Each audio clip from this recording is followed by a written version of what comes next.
Halo kakak, terima kasih banyak ya sudah klik video ini. Di video kali ini, saya akan membahas sebuah kasus penghilangan nyawa yang sangat-sangat mengerikan yang terjadi kepada seorang pria muda sukses, di mana kakak penghilangan nyawa yang menimpa pria tersebut dilakukan oleh orang terdekatnya karena alasan sakit hati. Oke kakak, mari sama-sama kita bahas sesingkat-singkatnya tentang kasus penghilangan nyawa yang terjadi kepada Fahim Saleh.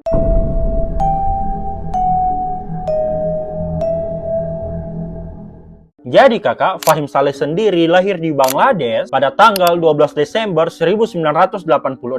Ia menghabiskan masa kecilnya hingga tumbuh remaja di Arab Saudi kakak. Fahim memiliki dua orang saudara perempuan bernama Ruby Bashir dan Rif Saleh, yang mana ketiganya tinggal bersama orang tuanya yang sering berpindah tempat kerja sebelum akhirnya mereka semua menetap di Rochester, New York, Amerika Serikat. Sejak usia muda, Fahim sudah menunjukkan minat besar dalam teknologi dan pemrograman. Karena minat besarnya tersebut, selama masa sekolah menengah, ia belajar secara mandiri tentang cara pemrograman dan menciptakan berbagai proyek online. Salah satu proyeknya termasuk situs web untuk keluarganya dan platform sosial untuk remaja. Nah, proyek yang sangat terkenal yang pernah ia buat bernama Prankdale, yang merupakan layanan panggilan iseng yang ia kembangkan setelah lulus dari Universitas Bentley pada tahun 2009. Meskipun program yang ia ciptakan tersebut menuai banyak kontroversial karena potensi penyalahgunaan, Prankdale tetap diterima di tengah masyarakat dan menghasilkan pendapatan yang sangat signifikan yang kemudian digunakan oleh Fahim untuk mendanai usaha-usahanya yang lain. Sukses dengan proyeknya yang dinamakan Prankdale, pada tahun 2015, Fahim mendirikan Patau yang merupakan sebuah perusahaan transportasi ride sharing yang beroperasi di Bangladesh dan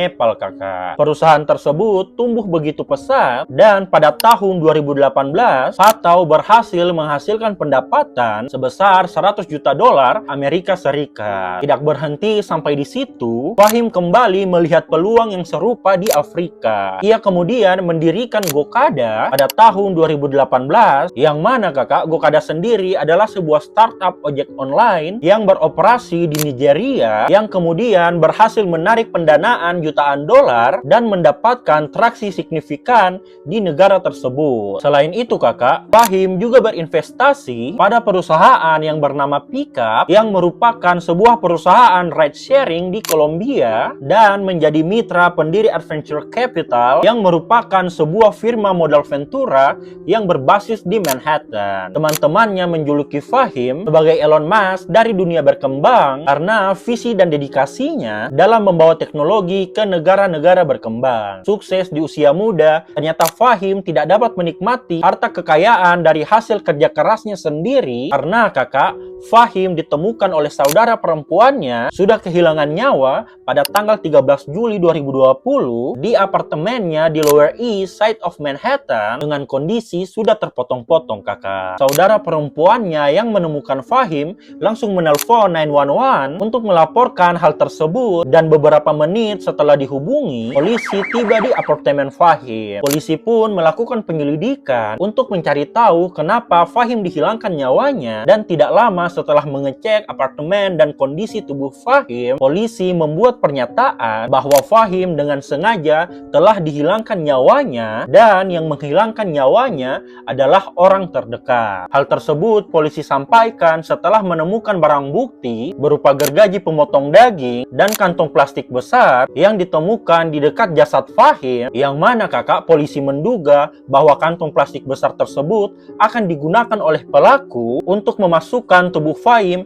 yang sudah dipotong-potong lalu kemudian dibuang. Penemuan tersebut pun langsung viral dan menjadi headline berita di mana-mana kakak. Di hari yang sama saat tubuh Fahim ditemukan, pihak kepolisian langsung mengecek CCTV gedung apartemen, dan setelah mengecek CCTV yang ada di gedung apartemen tersebut, polisi menetapkan menetapkan seorang pria sebagai pelaku dari penghilangan nyawa Fahim Saleh. Di mana kakak sebelum Fahim kehilangan nyawanya dan sesaat sebelum Fahim ditemukan sudah kehilangan nyawa, pria tersebut terlihat masuk dan keluar dari unit apartemen Fahim. Pria itu diidentifikasi sebagai Tyrus Devon Haspil yang merupakan mantan asisten pribadi Fahim Saleh. Dan kakak tidak butuh waktu lama, polisi langsung menangkap Tyrus yang sedang bersembunyi di apartemen pacarnya pada tanggal 17 Juli tahun 2020. Setelah menangkap Tyrus, polisi langsung menginterogasi Tyrus dan tanpa tekanan dari tim kepolisian, Tyrus yang sudah pasrah langsung mengakui semua kejahatan yang telah ia lakukan. Tyrus mengaku bahwa dirinya lah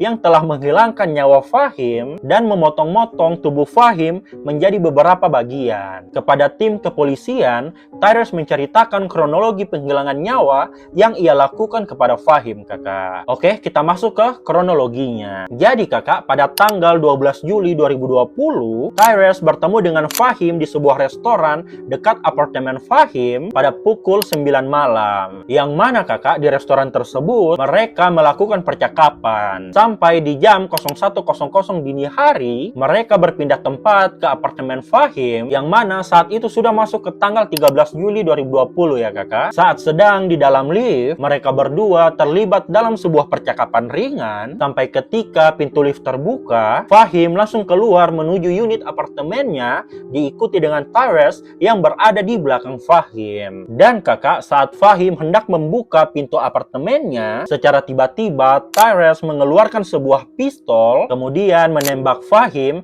tepat di kepala bagian belakang Fahim. Seketika Fahim yang tertembak langsung jatuh tersungkur di koridor apartemennya. Tyrus yang melihat Fahim sudah jatuh tersungkur dengan penuh darah langsung melompat ke atas tubuh Fahim dan langsung menikam Fahim secara membabi buta, kemudian menggorok leher Fahim sampai Fahim kakak kehilangan nyawanya di tempat. Mengetahui bahwa Fahim sudah kehilangan nyawa, Tyrus menyeret tubuh Fahim masuk ke dalam unit apartemennya Fahim. Setelah meletakkan tubuh Fahim di dalam unit apartemen, ternyata Tyrus tidak langsung memotong-motong tubuh Fahim kakak. Tyrus mengaku bahwa di jam dini hari tersebut, ia keluar sebentar untuk menyewa sebuah mobil, membeli gergaji mesin pemotong daging, dan kantong plastik yang berukuran besar, yang mana kakak dalam melakukan transaksinya, Tyrus menggunakan kartu debit Fahim. Setelah membeli semua itu, Tyrus kembali ke apartemen Fahim untuk memotong-motong Fahim kakak. Tyrus memotong tubuh Fahim menjadi beberapa bagian, dan beberapa bagian tubuh Fahim yang telah dipotong-potong oleh Tyrus dimasukkan ke dalam kantong plastik, dan untuk kepala Fahim, Tyrus membuang kepala Fahim ke tempat sampah yang berada di apartemen tersebut. Nah, saat sedang mengeksekusi tubuh Fahim, tiba-tiba Tyrus dikejutkan dengan bunyi bel dari lobi apartemen, dan ternyata yang membunyikan bel di lobi apartemen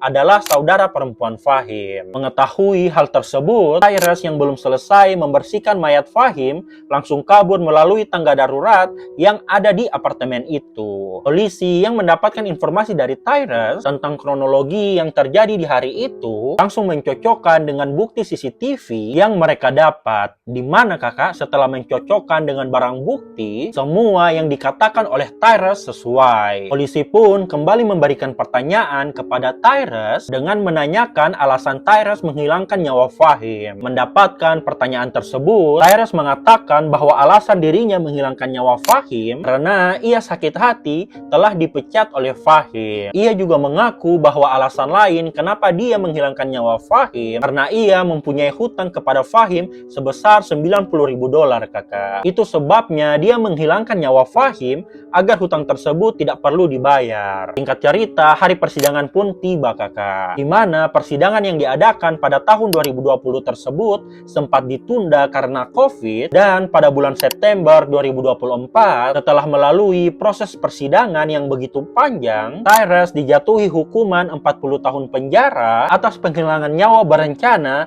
dan telah memotong-motong tubuh korban.